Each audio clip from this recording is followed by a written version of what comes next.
vous avez ce double phénomène, cette double trajectoire qui est empruntée par la plupart des pays de la planète, à la fois davantage de libéralisme économique et dans le même temps des restrictions des libertés politiques.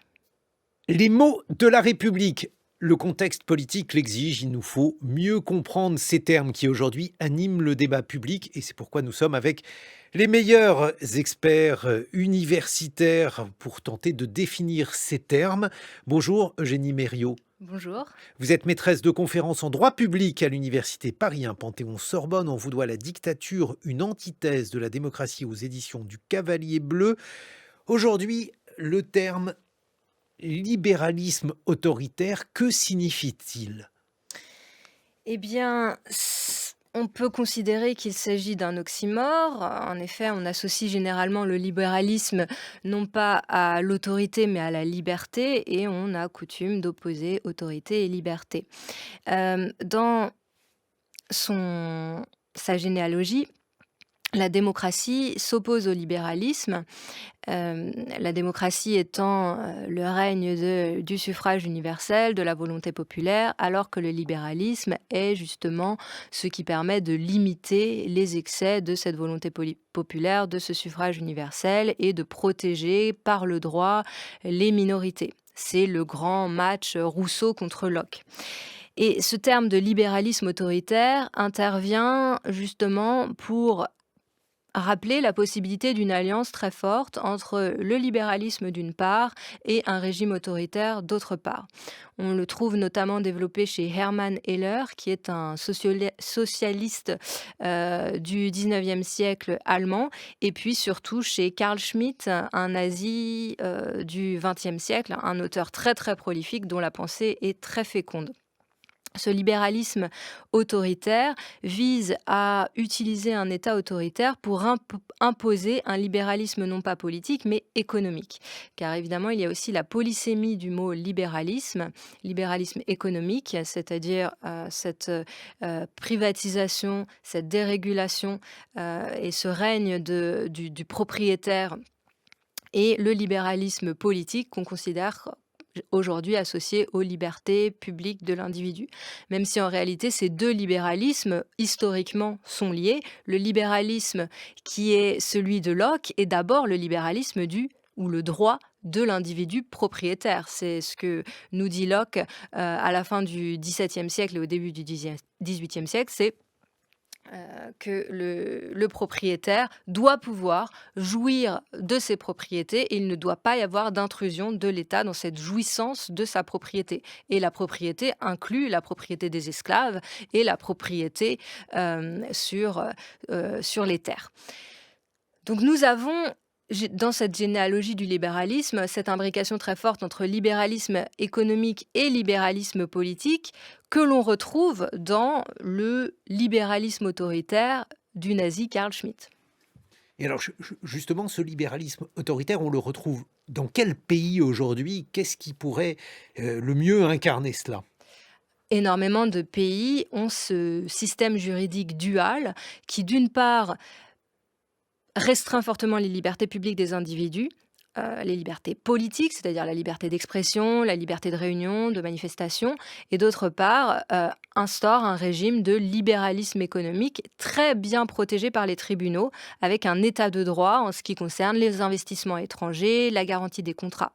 On pense à des États comme par exemple la Chine, évidemment, des États comme Singapour. Si vous prenez par exemple le système judiciaire de Singapour, vous avez des jugements très fréquents qui condamnent le gouvernement singapourien lorsqu'il y a des défauts sur des contrats ou en matière d'investissement étranger vis-à-vis d'entreprises étrangères, et même d'entreprises singapouriennes d'ailleurs. Alors qu'en matière politique, les tribunaux seront toujours favorables au gouvernement.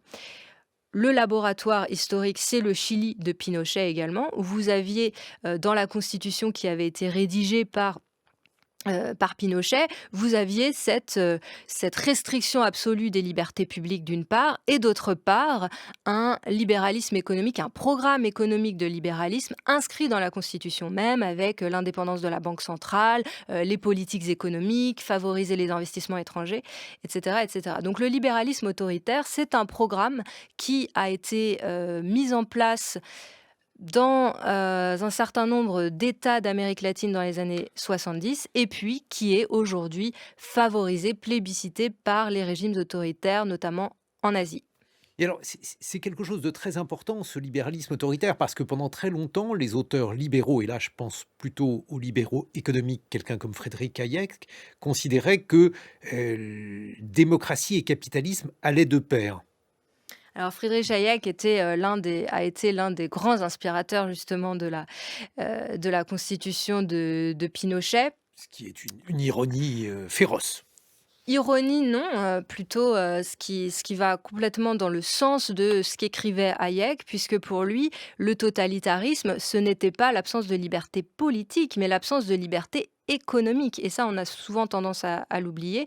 Si vous lisez, à nouveau son best-seller, La route vers la servitude, vous avez en effet cette définition du totalitarisme comme étant non pas, le régime nazi, mais le régime de Staline. C'est-à-dire, en priorité, dès lors qu'il y a intervention de l'État dans l'économie, c'est ça qu'il appelle totalitarisme. Donc quand il dit capitalisme et démocratie, c'est dans la lignée de Locke. D'ailleurs, il se prétendait être l'héritier direct de Locke et de Montesquieu d'ailleurs. Il était très modeste. Et pour lui, cette liberté, elle est d'abord au service de l'économie et c'est l'absence d'intrusion de l'État dans l'économie qui est ce qu'il appelle la démocratie. Et alors pendant des années, ça a fonctionné. Je veux dire, le fait de relier le capitalisme et la démocratie, jusqu'à ce qu'il y ait de plus en plus donc, de contre-exemples de cela. Et aujourd'hui, les contre-exemples de la Russie à Singapour, en passant par la Chine, bien sûr, la Thaïlande aussi. Est-ce qu'on pourrait classer ça parmi les pays qu'on pourrait qualifier de libéralisme autoritaire?